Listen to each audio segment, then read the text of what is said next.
Welcome to the Heat Report by Chat Sports. I am Nic Rohloff, and this video is coming a day after the Haywood Highsmith trade, and I just believe that there is likely another move coming for the Miami Heat, and I wanted to talk about what that move could be. But before we get into that, in case people are unaware, I do want to recap the Highsmith trade and why Miami may have done this deal. Now, they traded Haywood Highsmith to the Brooklyn Nets. What the trade details were the Heat get a 2026 second-round pick, but it is heavily protected, and it's protected picks 31 through 55. What does that mean? It means the Nets would have to be one of the 5 best teams in the NBA this season for that second-round pick to convey to Miami. So the Heat will not be getting a second-round pick from the Brooklyn Nets at all. Miami had to attach an unprotected 2032 second-round pick to Haywood Highsmith to get rid of him.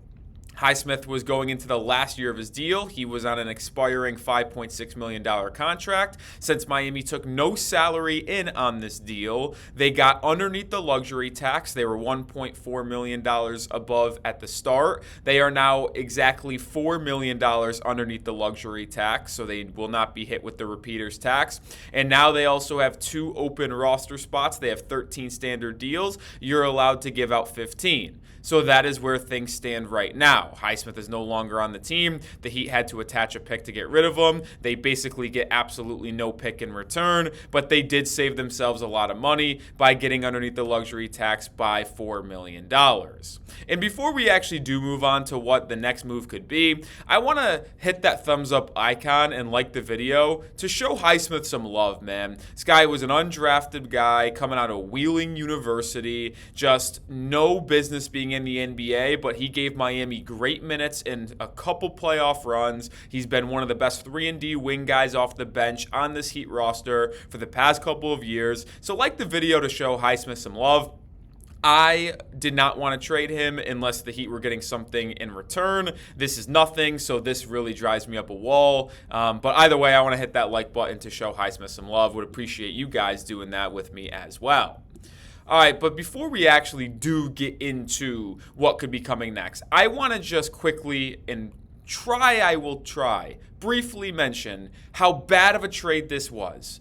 I can't fathom the Miami Heat's inability to manage their assets in a proper way. Gabe Vincent left for nothing. Duncan Robinson left for basically Simone Fontecchio, not very much. Caleb Martin left for nothing. Max Strus left for pretty much nothing. Like, the Heat have time after time after time let their solid, cheap, young rotation players, although they were all UDFAs in the past, leave for nothing in return. I would be able to guarantee, and I know some of you might say in the comment section that I can't guarantee it. I don't care, I will. That if Miami waited to trade Haywood Highsmith at the trade deadline in early February, they would be able to get multiple second-round picks from a contending team without having to take money back. So the same issue that Miami faced now about wanting to get underneath the luxury tax, they could have solved that in February by trading him at the deadline, but they probably could have recouped multiple picks instead of having to attach one. I just do not understand why Miami felt the need to do that. It doesn't make any sense to me. Like, why would they do that? I'm sorry, it's bad asset management. It just shows that this front office is not with the times. They don't value second-round picks, and it's a little bit frustrating, and I'm kind of sick of it. We need new blood. We need more thinking in this front office.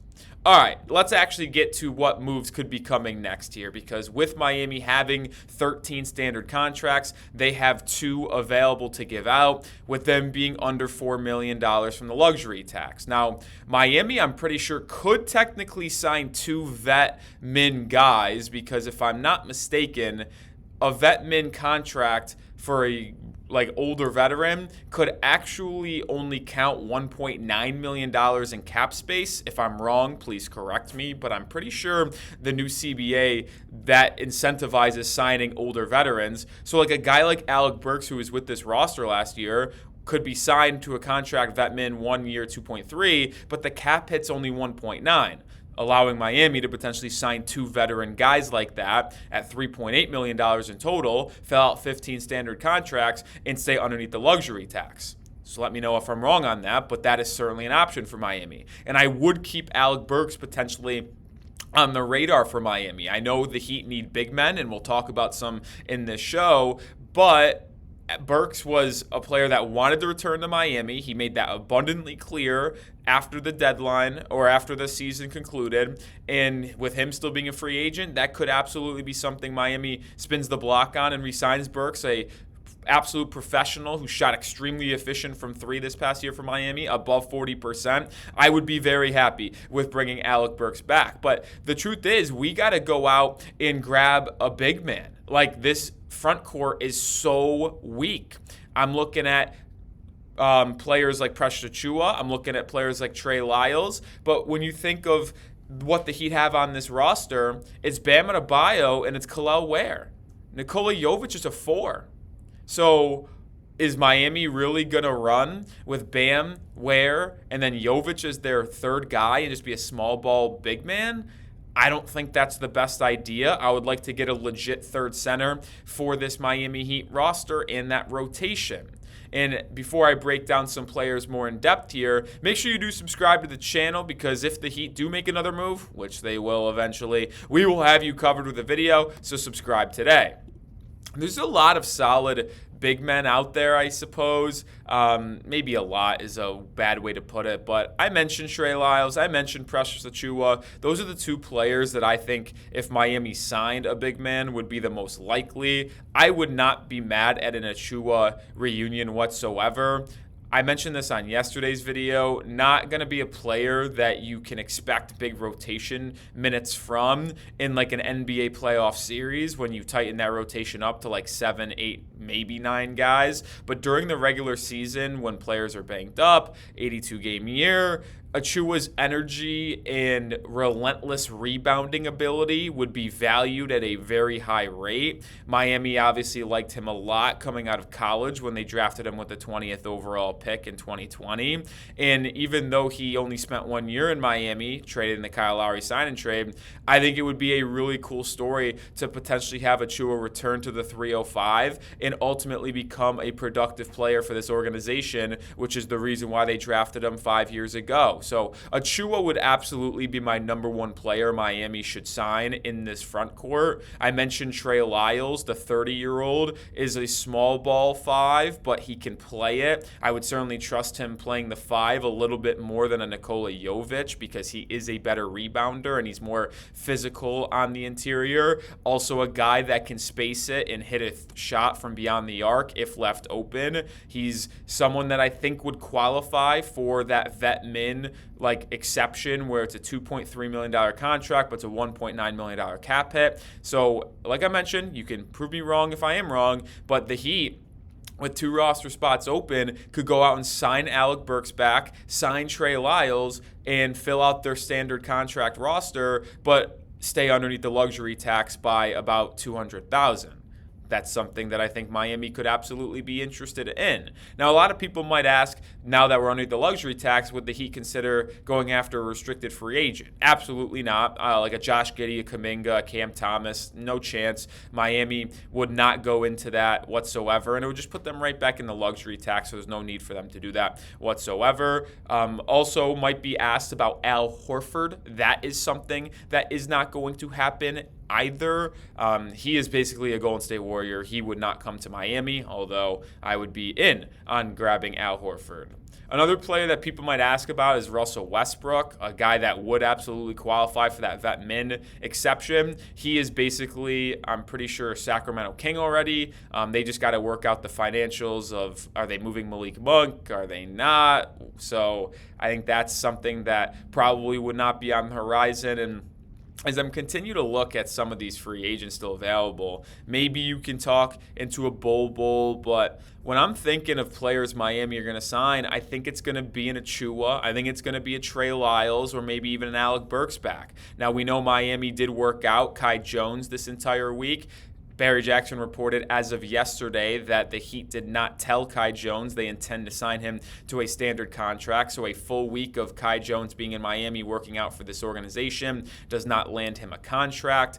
I would take Kai Jones. He was excellent in the final 12 games of the year for the Dallas Mavericks, averaging 11.5 points and 6.5 rebounds in 21 minutes a night. If you believe he can stay on the straight and narrow and be a good piece of this roster and be a player that you can depend on, his talent and athleticism is certainly something I would like to add to this front court. So I would sign Kai Jones if you feel confident about that, but that's a big if. That's kind of where things stand. I know Drew Smith is going to be a player Miami would think about bringing back. He's not eligible for a two-way, so if they brought him back, it would have to be on a standard deal. He was very good for Miami in the limited game action he had before having that season-ending injury, but should Miami utilize their $4 million in space underneath the luxury tax to add another point guard, I don't think that would be a smart investment unless you save some more money, which you technically could waive and stretch Simone Fontecchio. I would think that would be a mistake, but you technically could do that, save another $4.5 million, be $8.5 million underneath the luxury tax, go out and sign a couple free agents like Achiuwa, and then a Drew Smith and an Alec Burks, and actually bring in all three of them to this roster. Do I think that's a smart decision? Absolutely not. But this is kind of where I see things headed. Before we head out of here, let me know which free agent, what player should Miami sign to this Heat roster, since they do have spots open. If you can't tell, I have consistently been on the Precious Achiuwa train. I think it would just be a fun story to bring him back, and I do think he is actually the most capable and competent and productive big man still on the free agent market that is actually signable. Like, I don't count Al Horford, but obviously if the Heat could sign Al Horford, he would be my number one choice. But it's just not going to happen, and he's not even available to Miami, so there's no reason to talk about it. So mine is definitely Achiuwa. Probably put Trey Lyles number 2, and then I would probably put Kai Jones number 3. His numbers intrigued me from last season. He's still young, he's athletic, and the Heat developmental staff could get the most out of him. But like I said, let me know your top guy, and if the Heat do make a move, I'll have you covered on my social media, so follow me on Twitter at Nic_Rohloff. Broke the Highsmith trade news yesterday over there first before making a video, and make sure you subscribe as well for daily content here at the Heat Report.